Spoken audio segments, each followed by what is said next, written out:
Hello students, hello friends. मैं आज आप लोगों को बताऊंगा एंड ऑफ बाइपोलैरिटी यानी कि pol science second chapter 12th class द्विध्रुवीयता का अंत यानी कि विश्व का दो केंद्र से एक ध्रुव में होना। फर्स्ट चैप्टर में जैसा कि हम जानते हैं कि फर्स्ट चैप्टर में हमने पढ़ा था सोवियत संघ और यूएसएसआर का कोल्ड वार, और उसके बाद कोल्ड वार जो है JF कैनेडी और निकिता क्रुश्चेव के एग्रीमेंट से कोल्ड वार पर रोक लगी।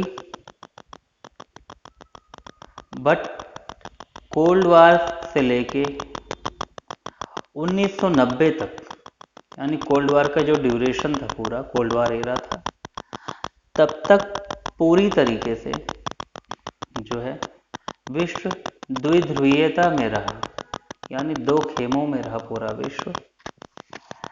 एक विश्व जो है एक केंद्र, एक ध्रुवीयता में जो है यूएसएसआर केंद्र था मुख्य, दूसरे में यूएसए, यूनाइटेड स्टेट्स।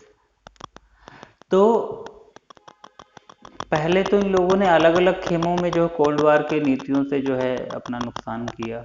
उसके बाद धीरे धीरे जो है कम्युनिज्म से कैपिटलिज्म में जो है लोगों का जाना हुआ, यानी कि साम्यवाद से पूंजीवाद में सोवियत संघ के ही देश जाने लगे। कारण रूस में लगातार 70 सालों या उससे ज़्यादा भी जो है एक ही पार्टी का दबदबा रहा, कम्युनिस्ट पार्टी का, जो जनता के लिए कभी भी जवाबदेह ही नहीं रखी उन्होंने। जनता के स्वास्थ्य की सुविधाएं की, जनता के रोजगार की, जनता के एजुकेशन की, या आगे डेवलपमेंट के लिए इकोनॉमिक कंडीशन में किसी भी तरीके से जनता के लिए पार्टी जिम्मेदार नहीं थी। ऊपर से इनकी सरकार में जितने भी ऑफिसर आए सारे नौकरशाही व्यवस्था जो थी वो भी पूरी तरीके से करप्ट थी। जनता अगर कोई काम करवाना चाहती थी तो उनके काम को सुनना और उस पर फिर करप्शन करना, काम ना करना अलग है, करप्शन भी करना। तो ये सारी चीज़ें थी। ऊपर से साम्यवाद में कहीं ना कहीं बिजनेसमैन, व्यापारी वर्ग भी दबा कुचला महसूस कर रहा था। उन्हें पूरी आज़ादी नहीं थी, बहुत ज़्यादा जो है लिमिटेशंस लगाई गई थी गवर्नमेंट की तरफ से। सारे डिसीजंस और सारी चीज़ जो है गवर्नमेंट के हाथ में थी, तो इसलिए व्यापारी वर्ग भी परेशान था। फिर उसके बाद जितने भी 15 रूसी गणराज्य थे सोवियत संघ के अंडर में, उनका यह मानना था कि हमारी उपेक्षा, हमें इग्नोरेंस का शिकार होना पड़ रहा है, हमें इग्नोरेंस का शिकार होना पड़ रहा है। तो बार बार ये उपेक्षा सही नहीं जाती, इसलिए इन्होंने भी जो है एक एक देशों ने, इनके गणराज्यों ने भी यूएसएसआर का साथ छोड़ना, सोवियत यूनियन का साथ छोड़ना, यानी कि सोवियत संघ का साथ छोड़ना शुरू किया। इस साथ छोड़ने की प्रक्रिया को पहले व्यापारी वर्ग ने, किसान और मजदूर वर्ग को इस बात की, क्योंकि उनको सीधे सीधे फायदा हो नहीं रहा था अपने बिजनेस में, अपने इंडस्ट्री में, अपने प्रॉफिट में, तो अपने मजदूर वर्ग को, फिर किसान वर्ग को इस तरीके की बात बोली गई, जिससे पब्लिक भी पूरी तरीके से खिलाफ हो गई इस प्रणाली के, सोवियत प्रणाली व्यवस्था के। तो सोवियत प्रणाली व्यवस्था के खिलाफ जब पब्लिक हो गई तो जाहिर सी बात है पब्लिक के साथ साथ उसके स्टेट्स चलते हैं, राज्य चलते हैं, उसके देश चलते हैं। तो इसीलिए पब्लिक के साथ उनके देश और उनके राज्यों ने भी सोवियत यूनियन को धीरे धीरे डिसइंटीग्रेशन में शुरू किया सोचना। फिर करते करते सभी देशों ने जो है पूंजीवाद की तरफ संक्रमण किया, और इसका लास्ट पॉइंट जो था वो आपका आया बर्लिन की दीवार, जो पूर्वी जर्मनी और पश्चिमी जर्मनी के बीच में बड़ी 150 किलोमीटर की दीवार थी। वो 150 km की दीवार थी। 1961 में यह बनाई गई थी सिर्फ और सिर्फ वेस्ट जर्मनी, ईस्ट जर्मनी को अलग करने के लिए, जिससे कि जितने भी यूएसएसआर के सारे ग्रुप की कंट्रीज है वो इधर अपना व्यापार या जो भी करना है करेंगे, व्यापार करेंगे, या फिर एक खेमे में रहेंगे, और वेस्ट जर्मनी इस साइड रहेगी, बाकी सारे देश जो है यूएसए के साथ के लोग खेमे में रहेंगे। तो इस तरीके से दीवार एक जो है डाइवर्जन के लिए बनाई गई थी। बहुत मोटी दीवार थी, ये तोड़ भी नहीं सकते थे इतनी जल्दी। बट जब जनता ही खिलाफ हो गई तो जनता ने इस दीवार को तोड़ डाला। कब तोड़ा? 9 नवंबर 1989। 9 नवंबर 1989 को दीवार जनता द्वारा तोड़ दी गई।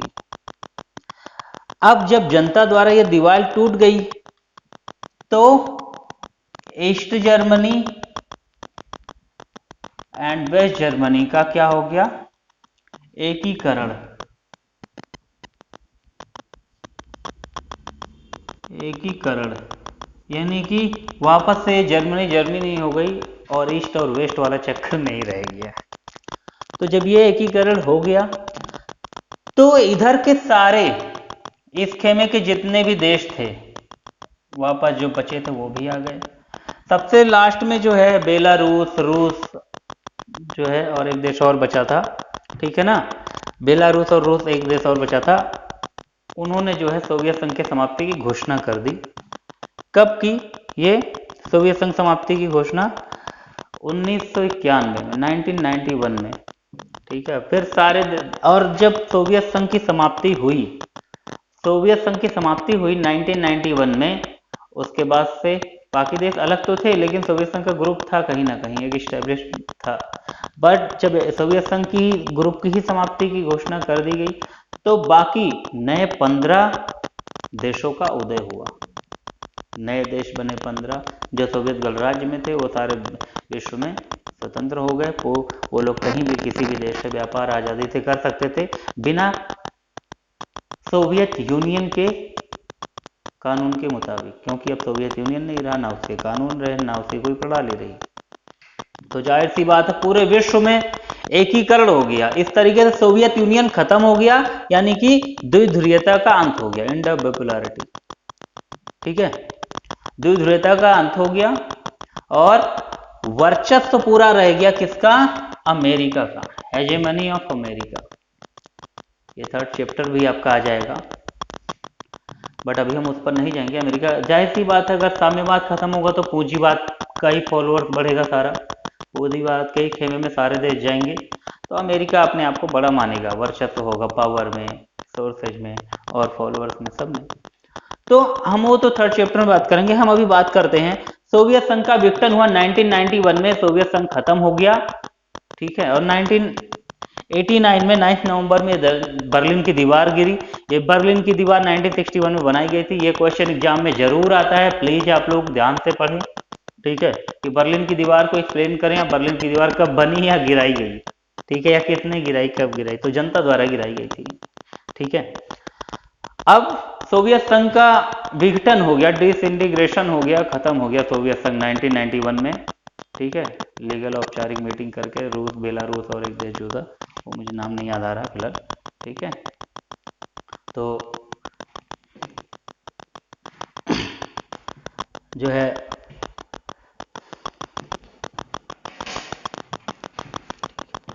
अब हम बात करेंगे, हमने ये तो बात कर ली कि सोवियत संघ का विघटन हुआ, ये भी जानना चाहिए था कि सोवियत संघ बना कब। इसकी थोड़ी सी हिस्ट्री हम जान लेते हैं, बहुत ज़्यादा नहीं जाएंगे रूस की हिस्ट्री में, क्योंकि हम रूसी रेवोल्यूशन या हिस्ट्री नहीं पढ़ रहे हैं, बट फिर भी हम बता रहे हैं, ठीक है।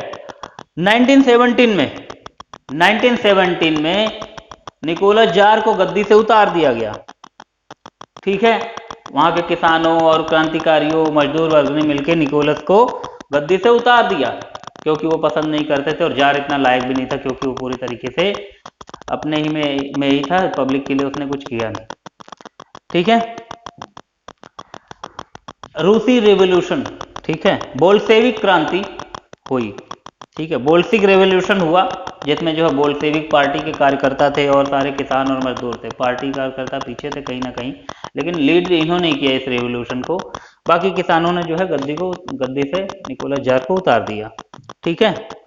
अब ये रूसी रेवोल्यूशन यानी कि बोल्शेविक क्रांति, बोल्शेविक रेवोल्यूशन जो है 2 बार हुआ था। ये ध्यान रखना, यूपीएससी के भी एग्जाम में आता है, ये किसी भी एग्जाम में आता है, किसी भी कंपटीशन एग्जाम में आता है, तो प्लीज ये चीज ध्यान रखना, ठीक है, कि रूस के जो है बोल्शेविक क्रांति कब हुई, रूस की क्रांति कब हुई, ये या किसने करी, तो किसानों ने की, वहां के क्रांतिकारियों ने की, बट नेतृत्व जो लीडिंग किया था वो बोल्शेविक पार्टी ने किया था, ठीक है, तो उसे बोल्शेविक रेवोल्यूशन के नाम से भी जाना जाता है। और 2 बार हुआ। फर्स्ट था मार्च 1917, जिसमें जो है राजा निकोलस जार को गद्दी से हटाया गया, लेफ्ट फ्रॉम पोस्ट। और अक्टूबर 1917 को तब हुआ, अक्टूबर 1917 को, जब सोवियत यूनियन का गठन हुआ। ठीक, सोवियत यूनियन का गठन हो गया, पार्टी बन गई, बोल्शेविक कम्युनिस्ट पार्टी की पार्टी बना दी गई, और पूरे सोवियत यूनियन का एकीकरण करके सारे गणराज्यों को एक करके, जो भी थे, जो भी पहले, क्योंकि जब दूसरा विश्व युद्ध हुआ, ठीक है, सॉरी, पहला विश्व युद्ध हुआ, उसके बाद जो है पूरे गणराज्यों को एक कर दिया गया, क्योंकि तब पूरे विश्व में जो है साम्यवाद ही था, पहले पूंजीवाद नहीं था, बहुत बाद में अमेरिका का पूंजीवाद जो इतना ज्यादा आगे बढ़ा। ठीक है, तब जो है साम्यवाद ही था, और सारे देश साम्यवाद को ही अपनाना चाहते थे, और साम्यवाद तब की व्यवस्था में बेहतर भी था, लोगों को लगा, और साम्यवाद को ज्वाइन किया, बहुत सारे देशों ने ज्वाइन किया। ठीक है, और इस तरीके से सोवियत यूनियन का 15 देशों के साथ निर्माण हो गया, सोवियत संघ का जन्म हुआ। ठीक है, कब जन्म हुआ? अक्टूबर 1917 में। बोल्शेविक रेवोल्यूशन हुआ मार्च 1917 में, वही दोबारा अक्टूबर 1917 में, उसी रेवोल्यूशन में सोवियत यूनियन का गठन हो गया। ठीक है, ये चीज थी।